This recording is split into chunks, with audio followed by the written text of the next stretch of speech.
At ngayon mga giliw naming tagapakinig, narito na ang huling kabanata ng ating kwento na pinamagatang Presidential Decree number 17 sa pakikipagsapalaran ni Kapitan Karyong!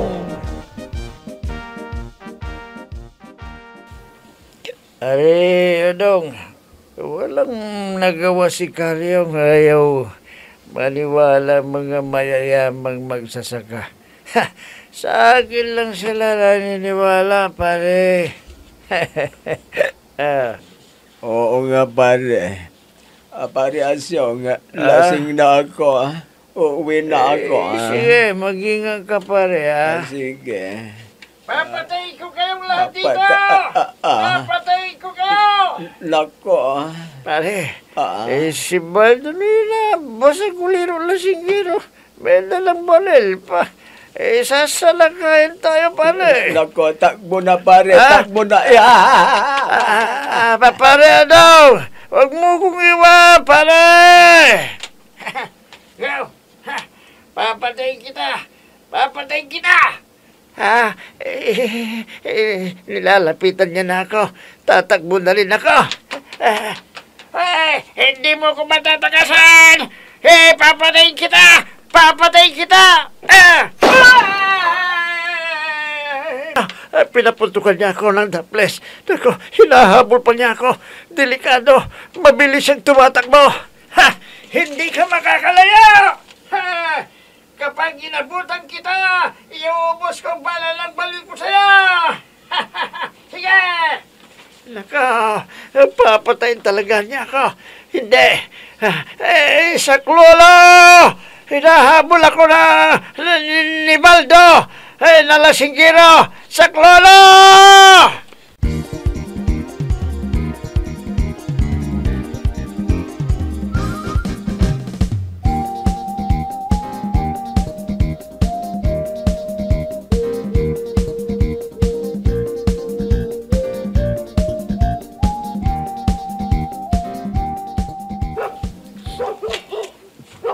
Makanayon! Isarado ang mga pinto ng pintano ninyo! May lasing na nagwawala! Nag-urumitado! Darwina! Darwina! Gumising ka! Darwina! Gumising ka! Naku, tita. Bakit ano bang nangyayari sa'yo? Bakit hindi ka pa natutulog? May mga lasing daw na nagwawala. Pinapasarado ang mga pintuan at bintana. Papatayin ko kayong lahat! Sige! Lumabas ang matapang! Magpatayan tayo! Naririnig mo yun, ha? Darwina! Naku, delikado ito. Baka may mapatay sila. Ilag mo ang mga pintuan, tita. At ako na lang lalak ng mga bintana. Sige, Darwina. Ay,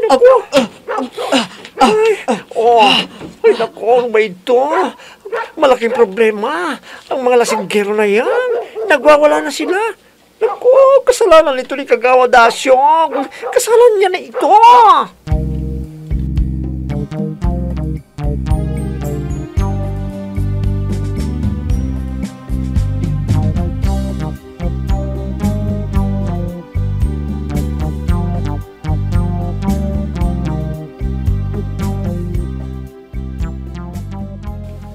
Sige, lumabas na kayo! Magpatayan tayong lahat!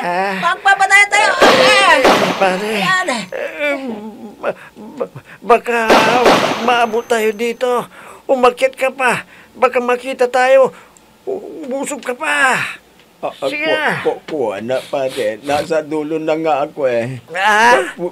Pitan na ng transformer itong kinarurunan ko. Baka makuryente pa tayo. Ano bang puno itong nakyatan natin, ha? Nako, hindi puno, pare. Kundi poste ng kuryente ito. Nako. Kuha na, kaya huwag kang masyadong gumalaw. Baka bumagsak. Poste pala ng kuryente ito. Bakit dito ka umakyat kasi? Delikado. Kuha na eh. Pare, Pare, Ah, nasa silong natin si Baldo. ah, Baka barilin tayo. Ayan o, naku pare, hindi na yata pare. naku. Nandito na ako kaagad na pusti, dito na ako umakyat sa kuryente. Pare, nako, hindi kaya nagpapalit ng brief mo. Kakaiba yung naamoy ko, parang nakakahilo. Kuwan na. Nasaan kaya ang mga hinahabol ko dito? Papatayin ko sila. Papalilig ko sila. Pare, nasa silong na natin si Baldo.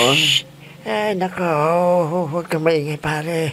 Para hindi tayo makita rito. Kapag tumingala yan, babarilin tayo kaagad. Patay tayo. Pare. Pare, ano yan? Bakit parang may umiilaw ang poste? Pare. Ha? Pare. Oh. Ang kuwan, nasusunog ang transformer. Pati Ah. pusti, babagsak tayo. Nako. Babagsak ka. Aray. Kopre! Kopre! Nako. Pare, salamat. Nagulat si Baldo. Tumakbo na. Aray ko, pare. Aray ko. Natusok ng bakal ng bakod ang puwit ko. Nako. Ubutin mo, pare. Aray. Nako. Aray.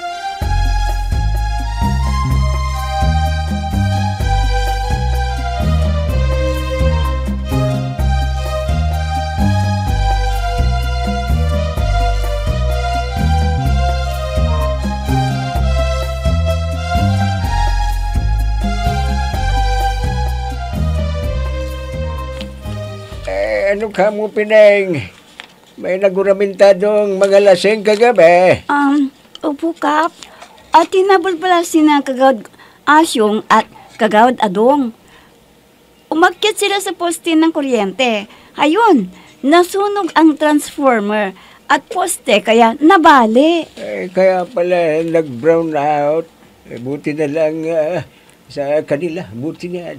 Sana pinatay na sila ng mga nag-uuramintada. Kasalanan nila ito Tinutulan kasi nila yung paghuhuli namin sana sa mga nagiinuman sa tabi ng daan. Sa tabi-tabi. Buti na lang. At natakot yung lasing na humabol sa kanila.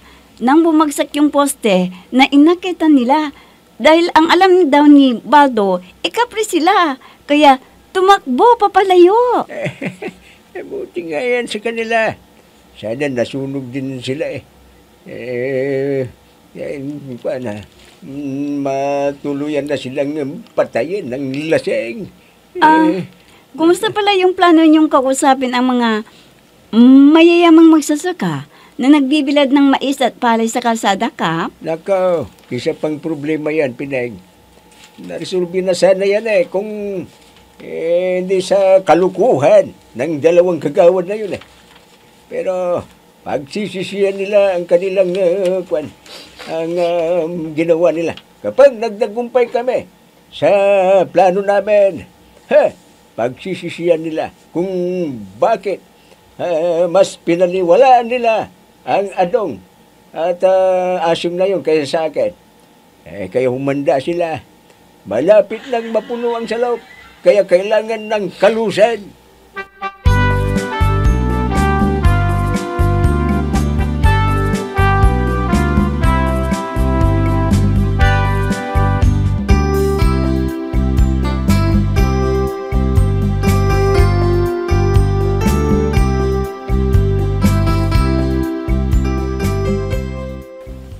Pare, minalas tayo kagabi. Kamuntik na tayong madisgrasya. Pinaputukan ako ng baril ni Baldo. Oo, pare. Kamuntik na akong malitson. Buti na lamang at hindi gaanong tumusok yung bakal sa puwit ko. Akala ko nga mapapatay tayo ng Baldo na yun. Buwisa. Gagantihan natin yan, pare. Oo, pare. Dahil sa kanya, natusok ang tumbong ko. Aray, hanggang ngayon masakit pa. Buti na lang gabi. Walang nakakita sa nangyari. Kung araw yon, nako, sigurado mo maraming nakakita. Ano ngayon ang plano mo, pare? Wala pa. Basta tumahimik lang tayo. Hintayin natin ang susunod na mangyayari. Ang importante, naadlangan natin si Karyong na magyabang. Hindi niya patupad ang pagbabawal sa mga nagbibilad ng mais at palay sa kalsada. At hindi rin niya napagbawalan ng mga umiinom at mga lasing na pakalat-kalat sa daan. Oo, pero kamuntik na tayong madisgrasya, pare. Ay, kalimutan mo na yon. Dahil nagtagumpay naman tayo na sirain ang sinasabi ni Karyong na plano niya. Hindi natin siya titigilan, pare, hanggang masira ng tuluyan ang kanyang pangalan.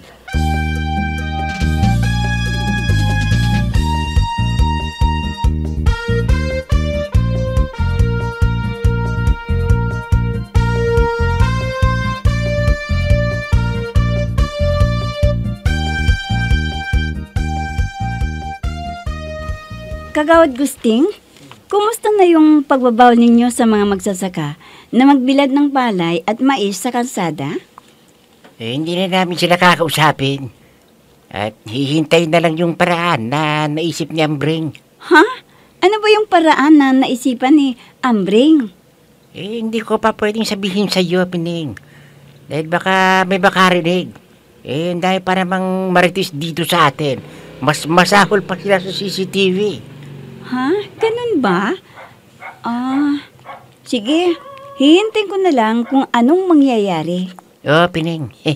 Parang nakikita ko na ang mangyayari. Pagsisisihan nila Kagawad Asyong at Kagawad Adong ang ginawa nila. Pagsisisihan nila. Dahil sila ang sisisihin ng mga tao. Si Ambring ba talaga ang nakapag-isip ng paraan, Kagawad? Oo. Hinangaan nga namin siya eh. Ay, may utak din pala siya. Kaya, parang hindi ako naniniwala na makapag-isip si Ambring ng paraan. Akala ko, sa pagkain lang magaling. Naku, maganda yung naisipan niya, Pineng.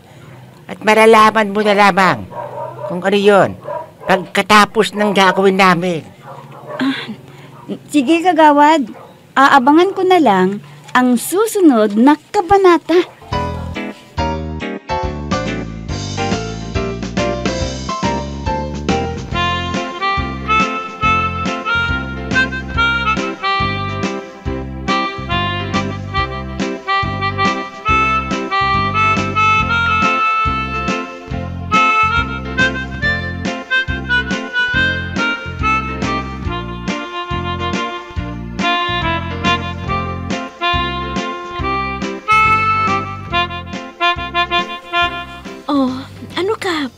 Nagiginhawaan ka ba sa pagmamasahe ko? Ay, oo, Karen. Mas magaling ka pa nga kay Veronica eh. Nasasarapan ako. Oo, Karen, ganyan. Ang sarap talaga. Ibang klase ka rin pala, Kap. Minasmasahe pa lang kita eh. Tumitirik na ang mga mata mo. Kasi talagang nasasarapan ako, Karen. Oh, sige. Masahihin mo pa ako ng tudo, Karen. Sarap Kung nasasarapan ka, Kap, patatagalin ko para masulit ka. Alisin ko ang damit ko para hindi ka pagpawisan. Yan. Karen, nagkubad ka. Lalong nasisyan ako, Karen. Wow, nagubad na siya. Kitang-kita ko ang halos ang buong katawan niya. Parang hindi ko na mapigilan ang damdamin ko. Ayan, Kap. Patatagalin ko ang pagmamasahe ko sa'yo. Karen, hindi ko na mapigilan ang damdamin ko, Karen. Ay, Kap! Dibdib ko po yan!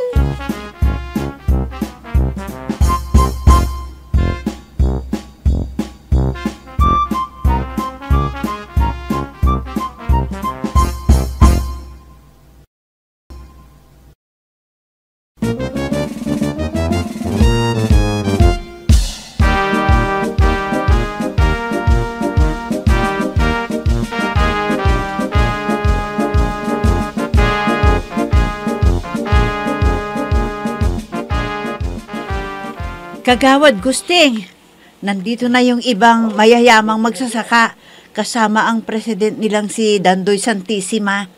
Ano ba yan? Sabihin mo sa amin, Kap. Sasabihin niyo, Kap, sa amin. Magandang gabi sa inyong lahat, mga kabarangay kong magsasaka. Ipinatawag ko kayo dahil gusto kong ipaliwanag sa inyo ang tungkol sa batas. Ano ba yun, Kap? Itong PD number 17. Ano bang meron sa batas na yan, Kap? Ano meron dyan? Mabuti pa pakinggan ninyo dahil ipapaliwanag sa inyo ng ating barangay secretary. Veronica, ipaliwanag mo nga sa kanilang PD number 17. Magandang araw po sa inyong lahat. Itong PD number 17 o Presidential Decree number 17, muling nagpapaalala ang Department of Public Works and Highways sa publiko sa usapin ng pagbibilad ng mga palay at mais sa mga pangunahing lansangan sa rehiyon. Ayon sa Regional Information Officer, pagmumultahin ng 1,000 pesos hanggang 6 na buwan na pagkakakulong ang sino mang mapapatunayan o aktong mahuhuling nagbibilad sa mga lansangan. Kalokohan yan! Saan naman kami mabibilang? Sa ilaw! Sasaka, tarantado kayo! Wala yan, mga kasama! Alila kayo! Alila tayo! Walang silbi ang pagpunta natin dito! Wala! Patay!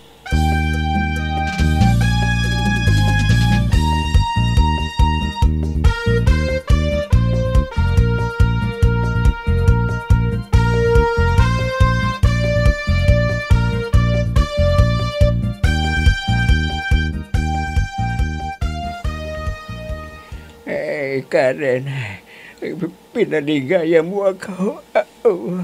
Nasiyahan ka ba, Kap? Oo naman, Karen. Hindi ko sukat na kalain na papatulan mo ako. Akala ko hanggang pangarap lang yon. Yun pala, totoo na. Pero kailangan na mailihim natin ito kay Bayaw. At kay Aling Punyang, dahil kung malaman niyang may unayan tayo, itutulad niya ako kay Veronica. Ay, sige. Ibalik na natin ang mga damit natin. Ito ang tandaan mo. Kahit anong mangyari, wag kang aamin na may relasyon tayo. Oo, Kap.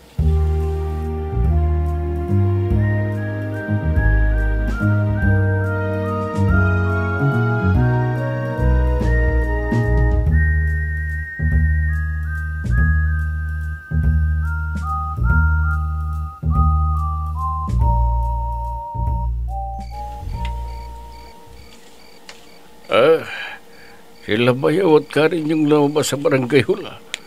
Mga alas 12 na ng hating gabi. Ano kayang ginawa nila dyan sa loob? Hindi. Hindi pwedeng mangyari ang nasa isip ko. Hindi magagawa ni Bayaw yan sa akin. May tiwala ako sa kanya. Hindi. Mga kailangan! Gumising kayo! Ang mga mais at palay sa kalsada! Nasusunog lahat! Nasusunog! Magsigising kayo! Nakoy! Yung mga mamamad natin, matay ka natin! Nasusunog! Ayun. Gumising kayo! Inumpisan nilang sinunog ng mga maisa at palay na nasa tabi ng kalsada. Ilalayo ko na yung sasakyan ko rito. Baka idami nilang sunugin.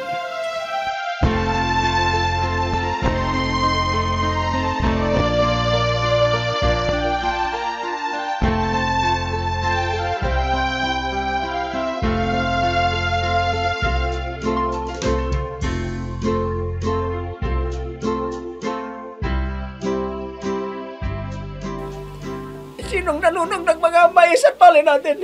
Ay, nako, ang daming sinunog na mais at palay. Walang ibang gagawa nito kundi si Karyong. Galit siya sa inyo dahil hindi kayo mapagbawalang magbilad ng palay sa kalsada. Tama nga sinabi ni Kagawad Asyong. Wala nang ibang gagawa nito kundi si Kapitan Karyong. Hey! Kayong dalawa, napasaway na Kagawad. Ibinibintang din nyo sa akin ang nangyaring ito.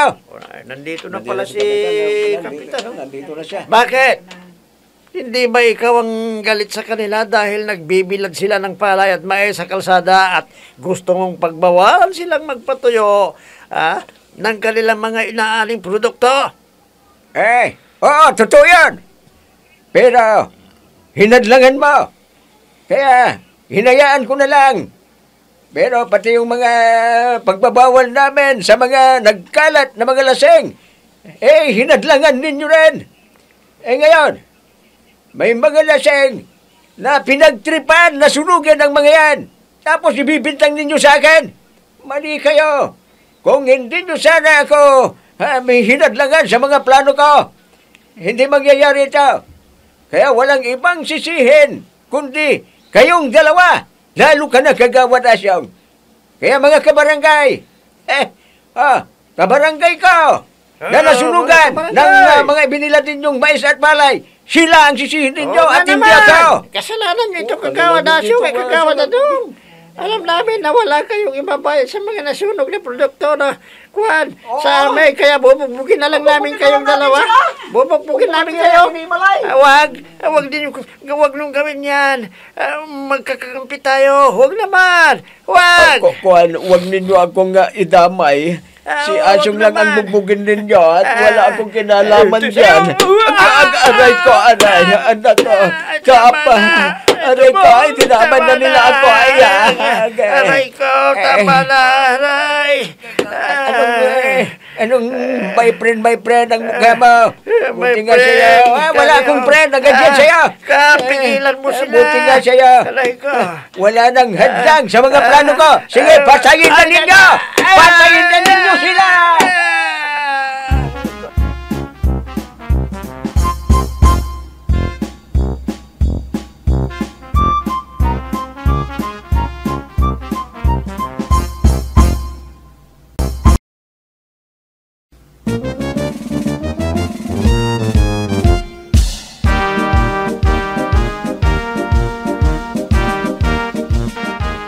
Mga giliw naming tagapakinig, dyan na po nagtatapos ang ating kwento na pinamagatang Presidential Decree number 17 sa pakikipagsapalaran ni Kapitan Karyong! Mga nagbibigay buhay sa ating dula ay sina Mayra Abrihal Narnola, Susan Malikdam, Robert De Guzman, Amik Diaz, Oscar Ora, Jun Cabato, Technical Supervision at sa musika ni Oscar Ora, nilapatan ng tunog ni Robert De Guzman, mula sa panulat at direksyon ni Oscar Ora. Kapitan Karyong! Inihahandog sa inyo ng F3 Recording Studio para sa pambansang radyo ng Pilipinas, Bombo Radio Philippines!